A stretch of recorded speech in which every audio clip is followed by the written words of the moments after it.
자, 10번째 경찰관 직무 집행법입니다. 시험 출제 빈도가 굉장히 높은 법령이다라고 보시면 돼요.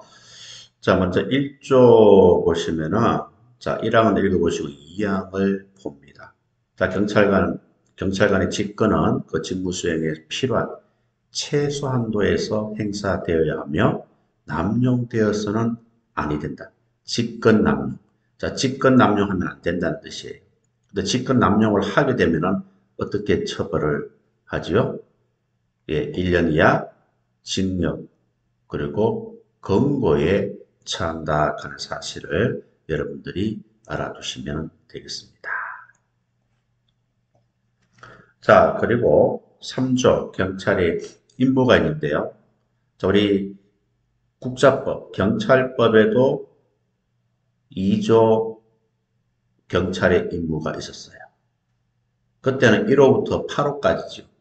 근데 경지법은 똑같은 내용인데도 1호부터 7호까지. 그 이유가 어디에 있습니까? 바로 여기 있어요. 2에 2가 되는 거예요. 그래서 숫자가 7호까지 나오는 거예요. 2는 두 개다 이 말입니다. 쉽게 말해서.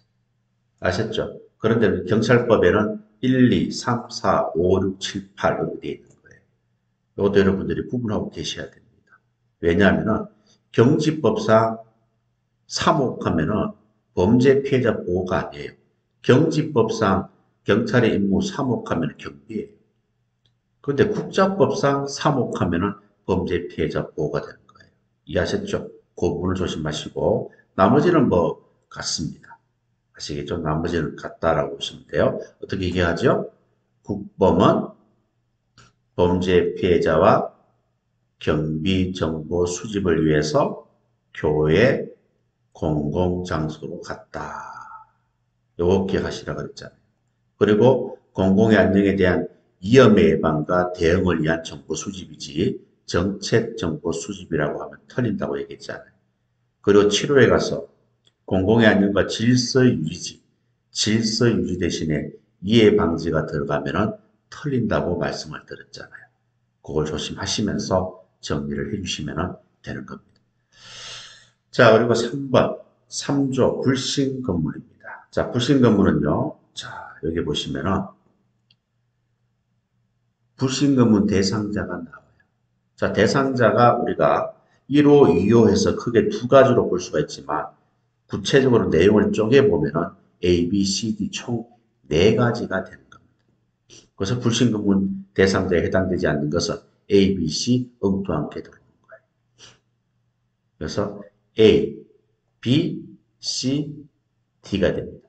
요게 해당되는 사람을 정지시켜서 질문하여야 한다, 할 수 있다? 할 수 있다 하는 거. 하여야 한다 이렇게 또 시험에 나온 적도 있다는 거예요. 조심해야 됩니다. 자, 불신검문 대상자는 뭐예요? A, B, C, D 또 네 가지가 되겠다 하는 것을 기억을 하셔야 되는 겁니다. 알겠죠? 이런 사람을 정지시켜서 질문해야 되는 거예요. 누구든지 정지시켜서 질문하면 된다, 안 된다? 안 된다 하는 것을 여러분들이 알아두셔야 되는 거예요. 이해하셨죠? 무슨 말인지. 자, 그리고 두 번째는, 자, 두 번째 하기 전에, 요거 이어서 바로 할게요. 자, 이 사람들을 정지시켜서 질문하잖아요. 사망으로 연결을 합니다. 자, 정지시켜서 질문할 때, 그 사람이 흉기를 가지고 있는지를 조사할 수 있다 없다? 예, 조사할 수 있다. 하야 한다가 아니고 할 수 있다 하는 것을 알아두시면 됩니다. 그 1항과 3항을 연결해서 기억을 해주시고요. 2항과 또 4항을 이렇게 연결을 해서 공부를 하시면 되는 거예요. 자, 2항은 뭡니까? 임의동행 요건이 됩니다. 자, 임의동행 요건은 뭐죠?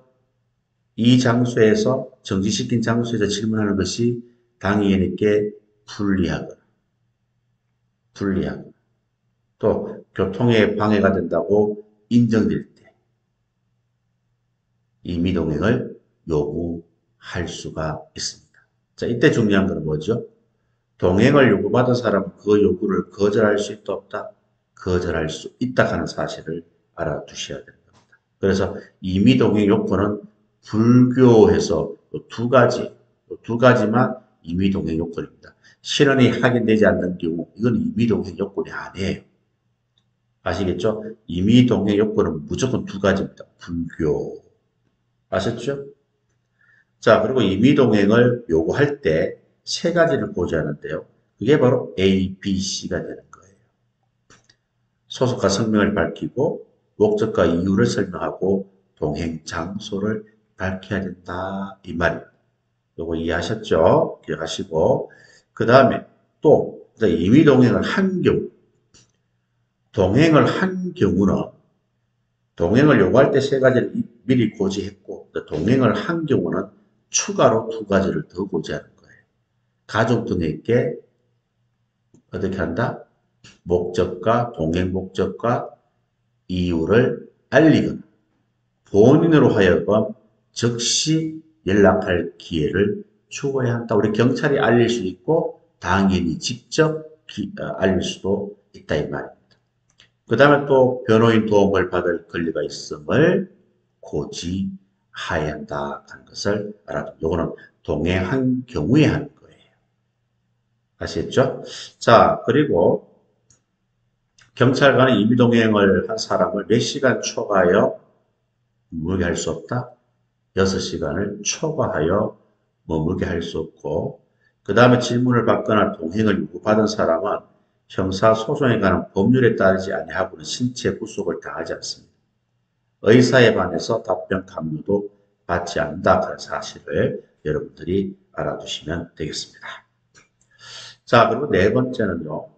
보호 조치가 됩니다. 보호 조치. 이것도 시험에 출제 빈도가 있지 않아요. 자, 보호 조치는요. 자, 경찰관은 아래에 해당되는 사람이 있어요. 여기 보시면은 1번, 2번하고 3번하고 구분하시면 돼요.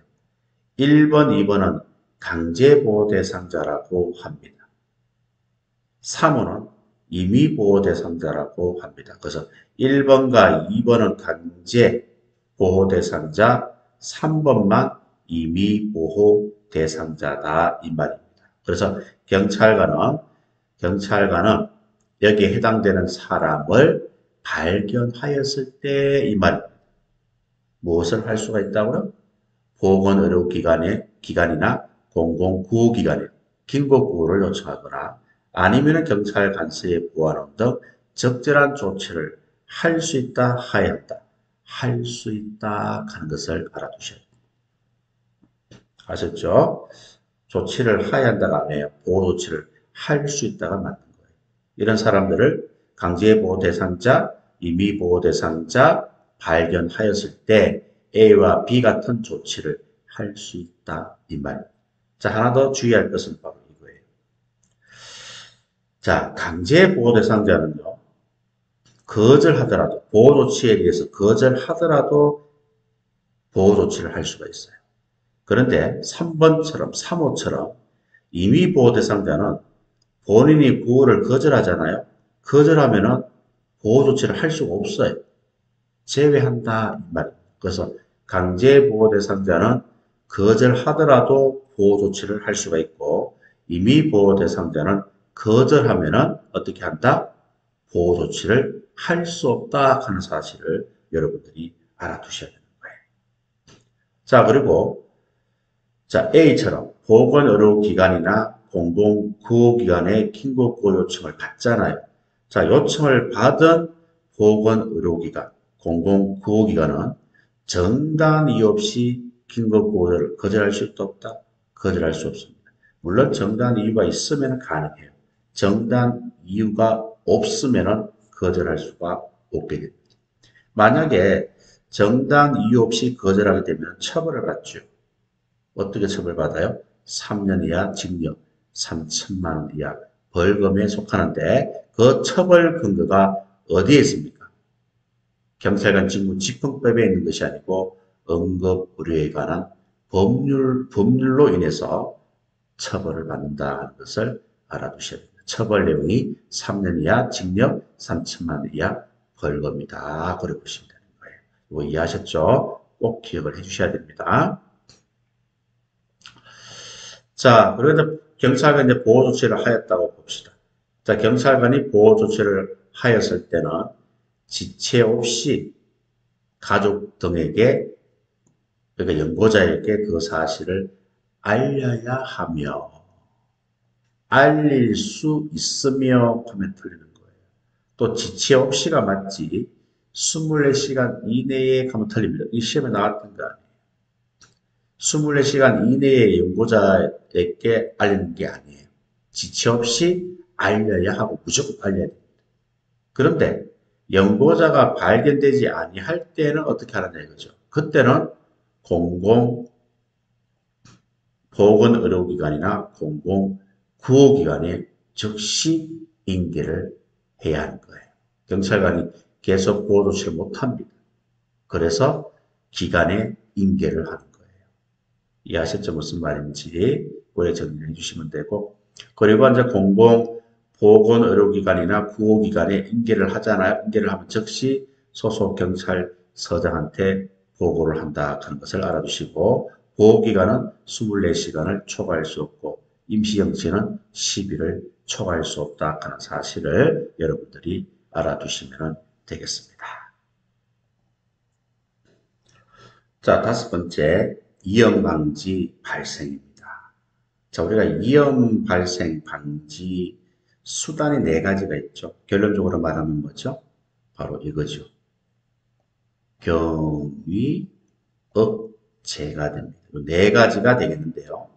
자, 위에 세 가지는 누가 하는 거예요? 위에 세 가지는 우리 경찰관이 뭡니까? 경찰관이 하는 거예요. 그리고 접근 통행 제한 금지는 경찰기관장이 하는 거예요. 경찰관이 하는 거 세 가지, 우리 기관장이 하는 거 한 가지, 이렇게 되어 있습니다. 그래서 총 4개가 되는 거예요. 그래서 여기 요건에 보면은 갈로 속에 누가 들어가겠어요? 주체가 누구예요? 경찰관이 되는 거예요. 기관장이 아닙니다.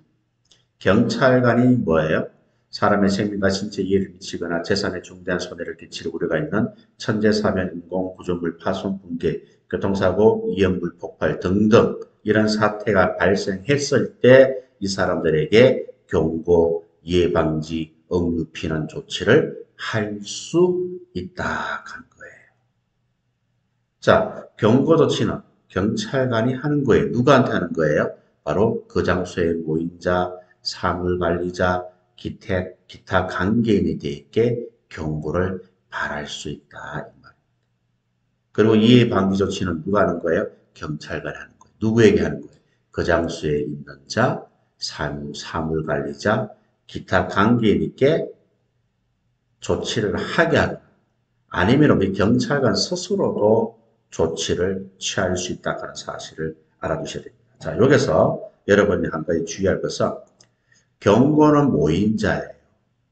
이해 방지는 있는 자예요. 요거 두 개 자리 바꾸시면 안 됩니다. 어차피 니언과 디귿은 똑같아요. 차이점은 이거잖아요. 모임자와 있는 자가 되는 거예요.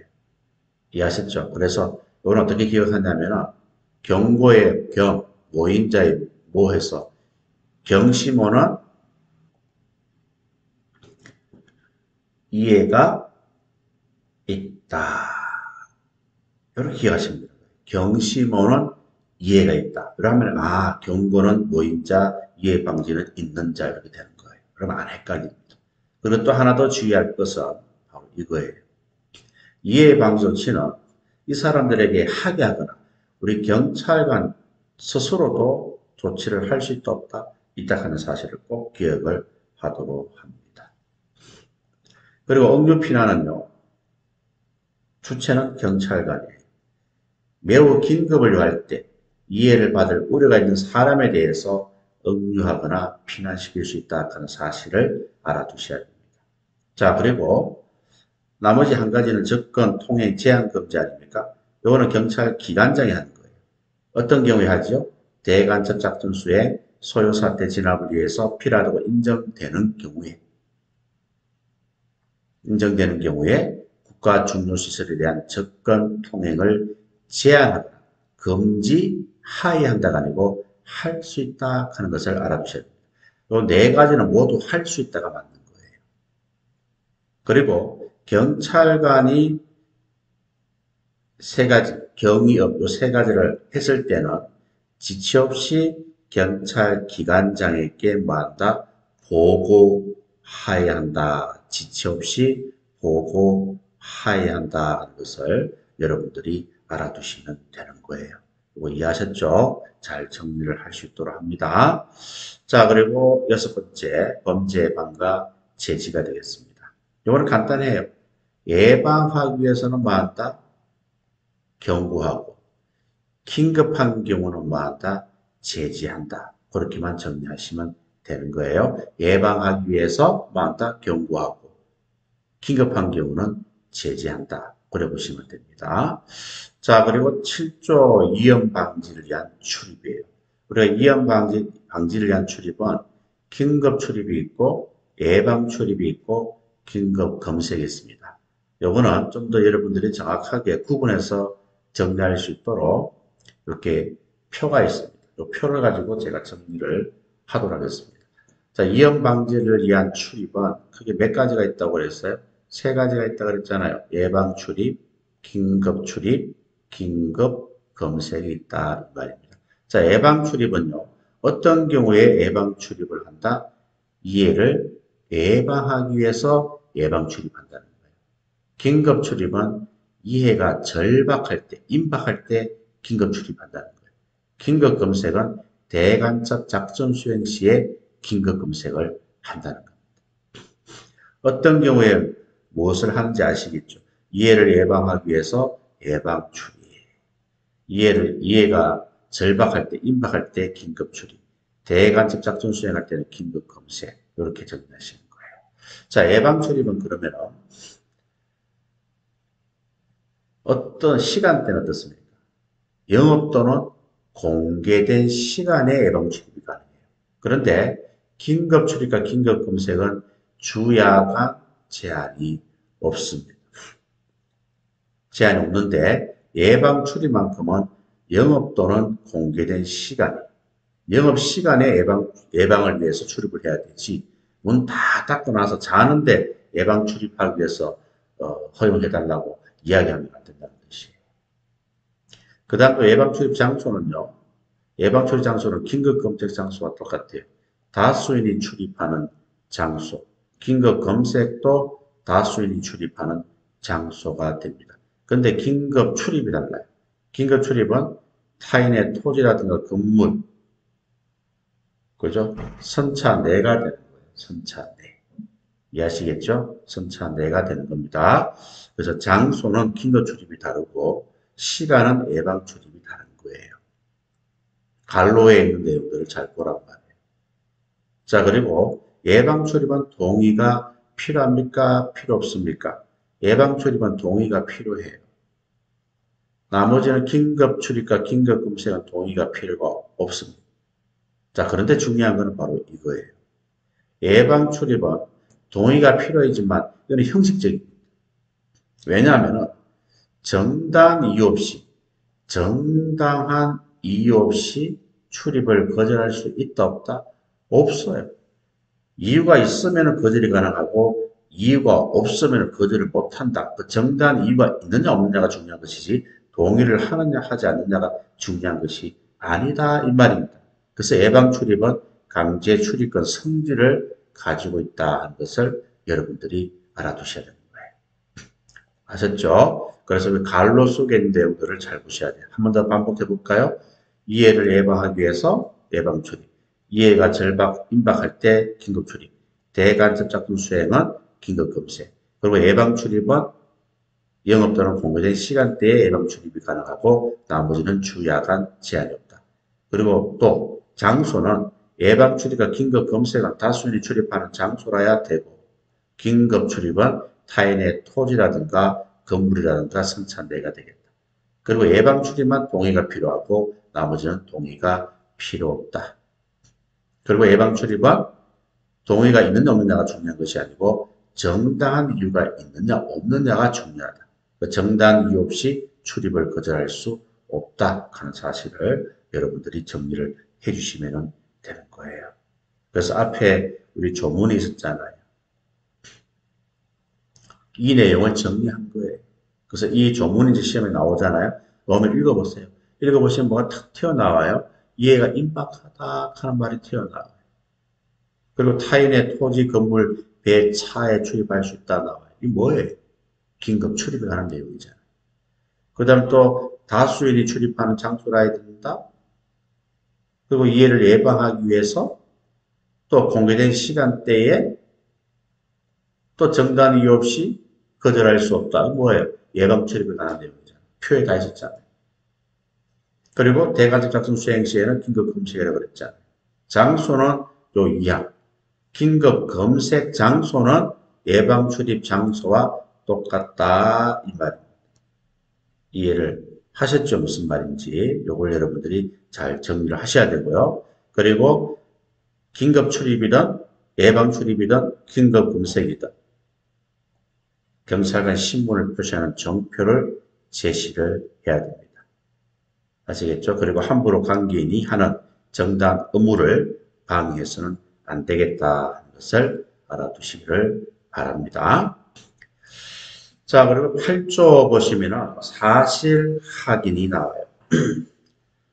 이것도 여러분들이 기억을 하셔야 되는데, 사실 확인은 바로 경찰 간수장이 하고, 그죠? 사실 조회는 경찰 간수장이 하는 거예요. 경찰 간수장이 사실을 조회할 수 있다. 그러니까 사실 조회는 경찰 간수장이 한다 하는 것을 알아두시면 돼요.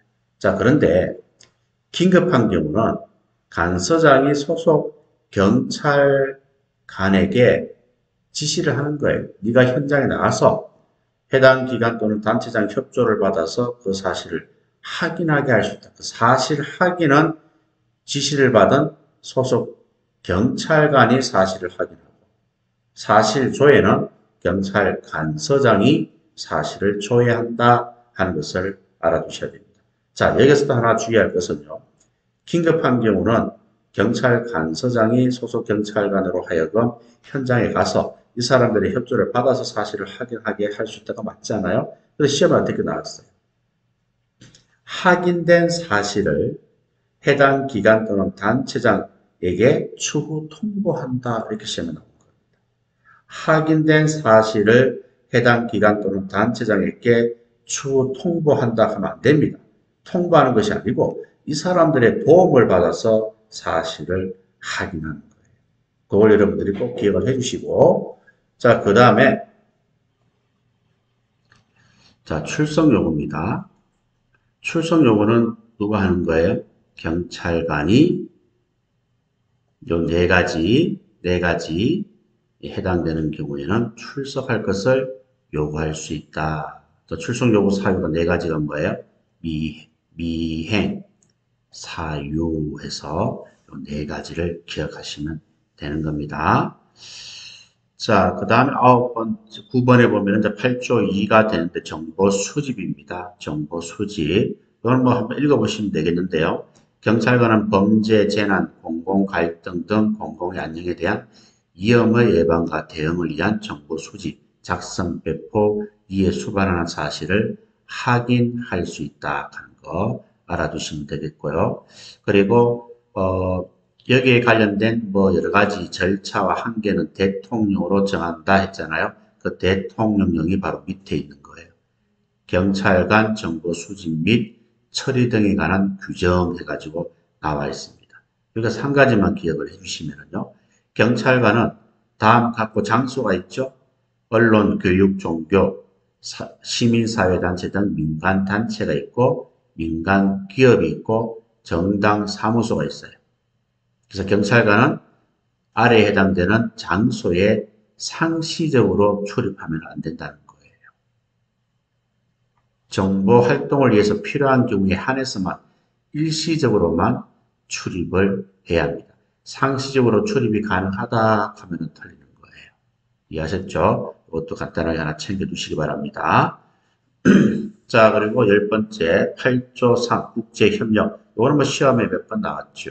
경찰청장은 경찰관 직무 수행을 위해서 외국 정부기관, 국제기구 등과 자료 교환, 국제협력 활동을 할 수 있다가 맞지 하여야 한다 하면 틀리는 겁니다. 자, 그리고 11번째 유치장은요. 이것도 시험에 몇 번 나왔죠. 유치장은 어디에 둡니까? 경찰서에, 해양경찰 같으면 해양경찰서에 유치장을 둡니다. 경찰서에 있지 지부대가 들어가면 틀리게 되는 거예요. 이것도 시험에 몇 번 나왔으니까 정리를 여러분들이 해주시면 되겠습니다. 그 다음에 경찰 장비는 경찰 장비 관리 규칙을 이따가 공부를 합니다. 거기서 구체적으로 여러분 정리를 하시면 되고 여기서는 간단하게만 여러분들이 보시고 구체적인 내용은 뒤쪽에서 언급을 하도록 합니다. 그리고 여기에 있는 페이지는 무시하시기 바랍니다. 이거는 전 교재 페이지이기 때문에 이거는 신경 쓰지 마시고 이 현재 나와 새 교재 보시면 181페이지라고 하시면 돼요. 181페이지 거기 보시면은 그 내용들이 아주 자세하게 나와 있습니다. 알겠죠? 그래 보시면 돼요. 자, 그러면 이제 바로 내용 들어가면은 경찰 장비가 무엇이냐 하는 걸 읽어보시면 되고요. 우리가 장비 하면 이제 무기, 장구, 그 다음에 체류탄, 그죠? 분사기, 기타 장비 이런 것들을 통틀어서 경찰 장비라고 한다. 그렇게 보시면 되는 거예요. 그리고 이 장비는 필요 최소한도 내에서 사용을 해야 됩니다. 그리고 위해선 경찰 장비를 새로 도입하잖아요. 새로 도입하는 경우는 경찰청장은 안정성 검사를 실시를 무조건 해야 되는 거예요. 그리고 검사 결과 보고서를 국회 소관상임위원회에 제출을 해야 됩니다. 이때 안정성 검사를 실시할 때는 예부 전문가를 참여시켜야 한다는 사실을 알아두셔야 됩니다. 여기서 시험은 정답은 두 군데서 나와요. 여기하고 여기서. 국회 소관상임위원회에 제출하는 거죠. 청장이 국회 소관상임위원회에 제출하는 겁니다. 근데 시험에는 국회의장에게 국가경찰위원회, 국무위원회 하면 틀립니다. 아시겠죠? 국무위원도 아니고 국회의장도 아니에요. 국가경찰위원회도 아닙니다. 국회 소관 상임위원회에 안정성 검사 결과 보고서를 제출하는 거예요. 그리고 안정성 검사는 반드시 외부 전문가를 참여시킬 수 있다가 아니고 시켜야 한다 하는 사실을 여러분들이 꼭 기억하시고요. 이것도 시험에 나왔습니다. 위해선 경찰장비 종류 그 사용 기준, 안전교육, 안전검사 기준 등은 대통령이 정한다 그랬잖아요. 이때 대통령령 이름이 뭐예요? 경찰관 직무집행법 시행령입니까? 아닙니다. 위해선 경찰장비 사용 기준 등에 관한 규정이에요. 뒤에서 배웁니다. 아시겠죠? 그래서 여기서 말하는 대통령령을 이름을 여러분들이 기억을 하셔야 되겠고요. 여기에 대한 자세한 내용은 여러분 교재 181페이지를 보시면 그림과 함께 자세하게 나와 있습니다. 그때 가서 제가 설명을 드리도록 하겠습니다. 자, 그리고 이제 13번, 14번, 15번 경찰 장비 사용 요건에 대해서 나옵니다. 자, 먼저 경찰 장구 사용 요건은 두 문자가 있잖아요. 자타가 공인한 현장 3인 이렇게 기억하시면 되고요. 그 다음에 분사기 등 사용 요건은 범체도 불공들인다 이렇게 정리하시면 되고요. 이해를 수반하지 않는 무기 사용 요건은 범체도 자공들인다 이렇게 기억하시면 되는 거예요. 자, 여기서 또 주의할 것은요. 자, 공자가 세 군데 다 있죠. 공무집행이 있고 공공시설 안전이 있고 공무집행이 있어요. 자, 핵심은 뭡니까? 바로 두 번째 이겁니다. 경찰 장구와 무기는 공무집행이죠. 근데 분사기 등은 공공시설 안전이에요. 공공시설 안전 대신에 공무집행이 들어오면 돼요, 안 돼요? 안 된다 이 말입니다. 그게 시험 전달. 그 다음 또 중요한 거는 장구에 보시면은 생명과 신체의 방어입니다. 무기에도 생명과 신체의 방어예요. 근데 분사기 등은 어떻습니까? 생명과 신체뿐만 아니라 재산도 해당이 된다. 이 말이에요. 그래서 이게 중요한 거예요. 재산, 공공시설 안전. 그 특이한 거는 전부 다 분사기 등에 있습니다. 요걸 여러분들이 절대로 놓치면 안 되는 거예요. 이해하셨죠? 꼭 기억을 하도록 합니다. 자, 그 다음에 이해를 수반하는 무기 사용 요건이 있어요. 자, 밑에 보면은 두 문자도 나와 있습니다. 건장한, 그죠? 건장한 체구의 도삼이는 정당하게, 긴급하게 맺다 대피했다. 이렇게 정리하시면 되고, 여기서 중요한 것은 또 뭡니까? 바로 이거예요. 2호입니다. 2호. 2호는, 자, 보세요. 전부 다 이해를 수반할 수 있는 무기사용 요건이지만, 2호는 무기를 사용하지 아니하고는 다른 수단이 없다고 인정되는 상당한 이유가 있을 때만 뭐예요? 무기를 사용할 수 있다 이 말입니다. 그래서 2호에 있는 가나다라 요 네 가지는 뭐예요? 보충성 원칙이 적용되는 요건입니다. 그러니까 다른 수단이 없다고 판단되었을 때만 이런 경우에 무기를 사용하라 이 말입니다. 그러면은 1호하고 3호는 어때? 1호, 3호는 보충성 원칙이 적용이 안 됩니다. 1호와 3호는 바로 뭐예요? 사람을 향해 조준 사격이 가능해요. 그런데 2호만큼은 바로 조준 사격을 해서는 안 됩니다. 다른 수단이 있다면 그 수단을 사용해야 되고 없다고 판단되었을 때만 조준 사격이 가능하다 이 말입니다. 이걸 여러분들 꼭 기억하시고요. 하나만 더 강조하자면 정당방위 긴급피난이잖아요. 정당방위 대신에 정당행위가 들어가면 안 돼요. 자구행위가 들어가면 안 된다 이 말입니다. 이 법성 조각 사유 중에서 정당방위와 긴급피난에 해당되는 때만 해당되지 정당행위, 자구행위가 들어가면 안 된다 하는 사실을 여러분들이 꼭 기억을 해주시기를 바랍니다. 자, 그리고 이제 16번째 11조 사용 기록 보관입니다. 이거는 뭐냐 하면은 우리가 장비를 사용을 하잖아요.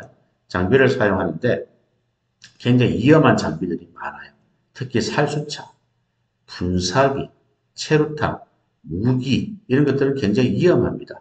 그래서 어떻게 한다? 사용할 때는 기록해서 보관한다. 3년간 보관한다 하는 것을 알아두시면 되는 겁니다. 이것도 뒤에 다시 한 번 더 나올 거예요.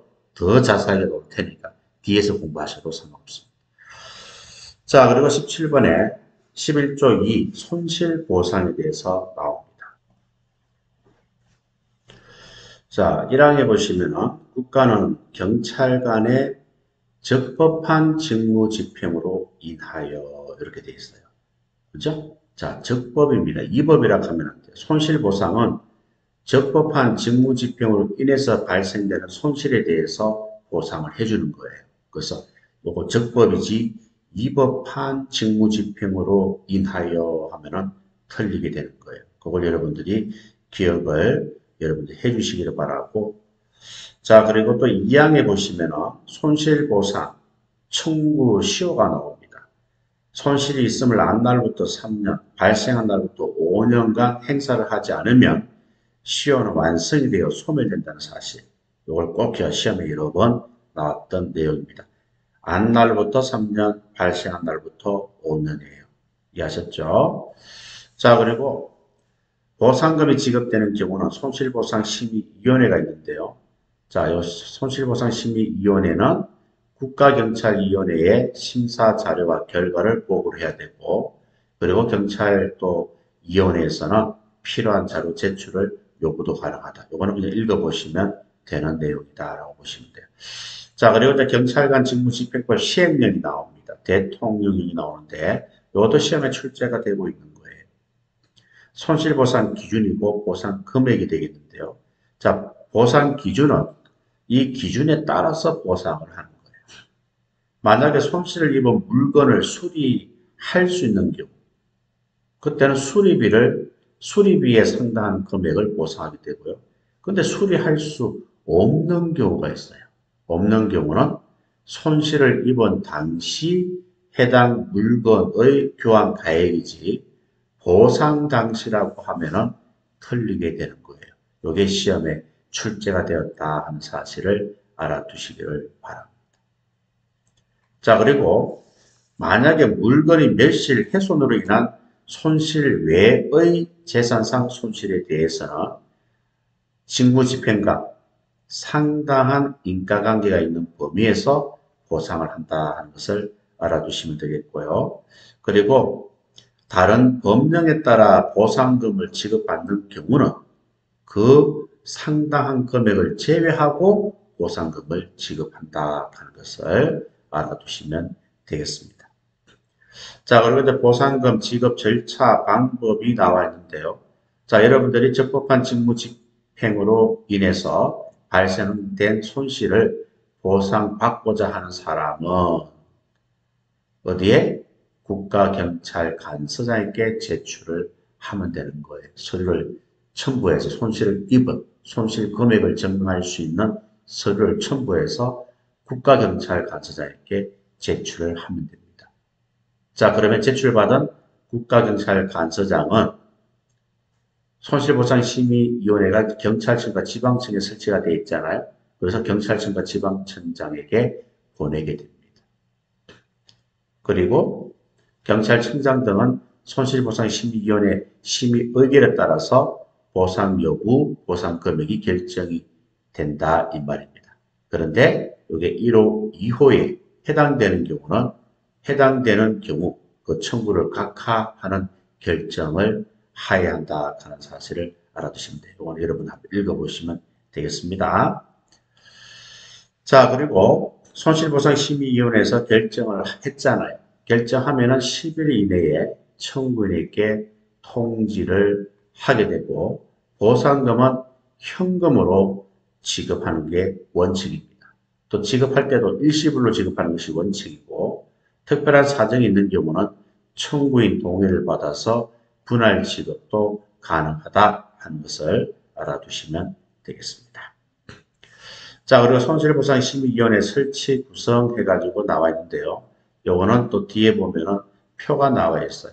요 표를 가지고 여러분들이 정리를 해주시면 되겠습니다. 자, 국가경찰은요, 그러니까 손실보상심의위원회는 어디에 설치를 하죠? 경찰청과 시도경찰청이에요. 경찰서는 여기 해당이 안 됩니다. 경찰서가 들어가면 틀리는 거예요. 그게 시험에 또 정답으로 몇 번 나왔어요. 그 손실보상심의위원회는 경찰청과 시도경찰청에만 설치한다. 구성은 이원장 한 명을 포함해서 5명에서 7명이고 이원장은 이원 중에서 선출하고 그 중에 과반수는 경찰 공무원이 아닌 사람으로 임명 또는 위촉을 해야 되고 임기는 2년이고 간사는 1명이고 의결 청구서는 제가 출가다 이 말입니다. 그래서 여러분들은 이 표를 가지고 정리를 하시면 되고 여기 조문은 여러분들이 참고로 알겠습니까? 정리를 해주시면 되는 거예요. 자, 그래서 범인 근거 공모자 보상 해가지고 나와 있습니다. 자, 경찰청장 또 시도경찰청장 경찰서장은 여기에 해당되는 사람에 대해서 보상금을 지급할 수가 있어요. 어떤 사람이에요? 범인 소재를 신고하여 근거하게 한 사람, 범인을 근거해서 경찰 공무원에게 인도한 사람, 또 테러 범죄 예방 활동에 현장 공로가 있는 사람 등등 이런 사람들에 대해서 청장, 시도경찰청장, 서장은 보상금을 지급할 수가 있게 됩니다. 그래서 청장과 시도경찰청장과 서장은 각각 보상금 심사위원회를 설치 운영하여야 하고 이 보상금 심사위원회 구성은 위원장 1명을 포함해서 5명 이내가 됩니다. 그리고 위원은 누가 임명하지요? 소속경찰 공무원 중에서 청장이, 시도경찰청장, 서장이 임명한다 하는 것도 알아두시기를 바랍니다. 그리고 이제 한수하는 건데요. 만약에 만약에 보상금을 지급하고 거짓 또는 부정한 방법으로 보상금을 받은 사람에 대해서는 당연히 뭡니까? 보상금을 환수한다 하는 사실을 여러분들이 알아두시면 되는 거예요. 그리고 보상금을 반환하여야 할 사람은 대통령이 정하는 기간이 있어요. 통지일부터 40일 이내가 됩니다. 만약에 반환하여야 할 사람이 40일 이내에 납부를 하지 않으면 그때는 뭡니까? 국세 체납 처분에 따라서 강제 징수도 가능하다 하는 것을 여러분들이 알아두시면 되는 겁니다. 이해하셨죠?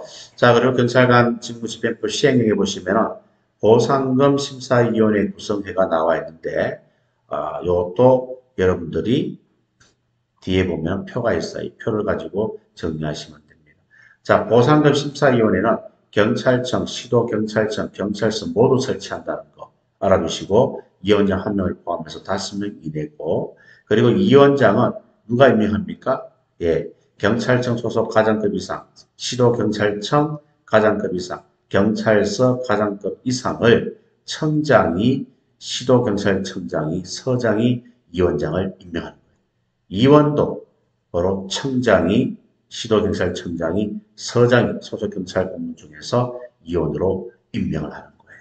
의결 청구서는 제가가 되겠다. 꼭 기억합니다. 요거는 손실보상심의위원회와 비교하면서 공부하시는 것이 바람직합니다. 자, 그리고 보상금 지급 기준이 나와 있습니다. 최고 금액이 5억 원입니다. 그리고 경찰청장이 정하여 고시한다. 그 고시가 이거예요. 범인근거 공모자 보상에 관한 규정이 경찰청장 고시가 되는 거예요. 자, 그래서 보상금 지급 기준은요. 이렇게 여러분 정리를 해주시면 돼요. 장기 10년 이상에 해당되는 징역 공고에 해당되는 범죄는 100만 원. 10년 미만 징역 공고는 50만 원. 장기 5년 미만 징역 공고, 장기 10년 이상 자격정지 벌금 50만 초과는 30만. 그리고 벌금 50만 이하는 삭제가 됐다. 이거는 삭제되었다 하는 것을 아시고 공부를 할 필요가 없습니다. 이 세 가지만 이 금액을 잘 기억을 할 수 있도록 합니다. 그다음 소송 지원은 뭐 여러분 한번 읽어보시면 되고요. 이렇게 해서 경찰관 직무집행부터 마치고 다음 시간 경찰 장비 관리 규칙에 대해서 정리를 하도록 하겠습니다.